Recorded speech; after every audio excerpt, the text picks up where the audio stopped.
Good day mga sir. Ako nga pala, si Erwin D. Samsona, nagtatrabaho bilang isang TNVS driver page.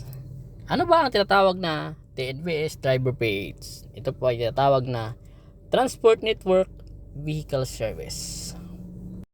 Ngayong araw pag-usapan natin kung ano ba ang mga dapat nating gagawin bago tayo magsimula sa ating pagmamaneho araw-araw.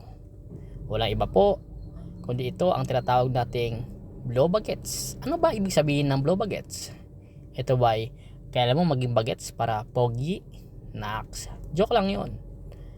Ito ang tinatawag na blow bagets, no? Ito po dapat ang unang nasa isip natin bago tayo magdadrive ng kahit anong sasakyan. Alright, huwag natin patagalin to at ating simulan na.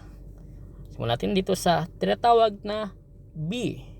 Yung letter B po, ibig sabihin ay battery. Bago po tayo mag-start, dapat silipin natin yung battery natin, yung ating terminal, kung ito po ba ay goods na goods, no? At yung kasunod naman po natin ay itong tinatawag na L. Yung L po ay lights, no? Bago po tayo mag-start ng ating sasakyan, dapat check natin kung tayo po ay mayroong ilaw, no? Para pagdating ng gabi, hindi na tayo mahirapan.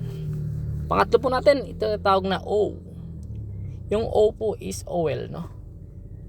Kailangan natin silipin yung oil natin kung ito ba ay goods na goods, no? At pang-apat naman po natin, ito ang tinatawag na W. Yung W po is tinatawag na water, no? Siyempre kailangan natin silipin yung ating yung ating radiator or coolant, no? Kung ito ay may laman pa o di kaya baka may leak, ay baka tayo po may mag-overheat, no? At kasunod naman po natin dyan, itong tinatawag na B again, no? Itong B po is ang tinatawag na brake, no? Alright? Siyempre, bago tayo mag-start at bago tayo magsimula nating pagmamaneho, kailangan natin silipin din kung brake ba natin is goods na goods, no? Meron po ba tayong brake fluid? Okay po ba? At yung ating brake pa ay medyo makapal po, ano? At atin po masisilip naman yan at makakapa kung ito ay manipis na or makapal pa. Alright, yung kasunod naman natin dyan, itong tinatawag na A, no? Itong A po is air, no? Siyempre, yung air, sa gulong po yan. Siyempre, kailangan natin ikutin yung ating apat na gulong, no? Kung ito po ba ay nasa tamang level or hindi flat, no? Alright, huwag natin patagalin. Itong kasunod naman po ay letter J, no?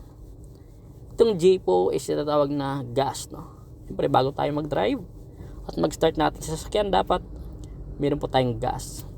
Kasunod naman po natin dyan, itong E. Itong E po is engine, no? Siyempre, bago tayo mag-start natin sa sasakyan, dapat check natin yung ating engine kung ito ay goods, no?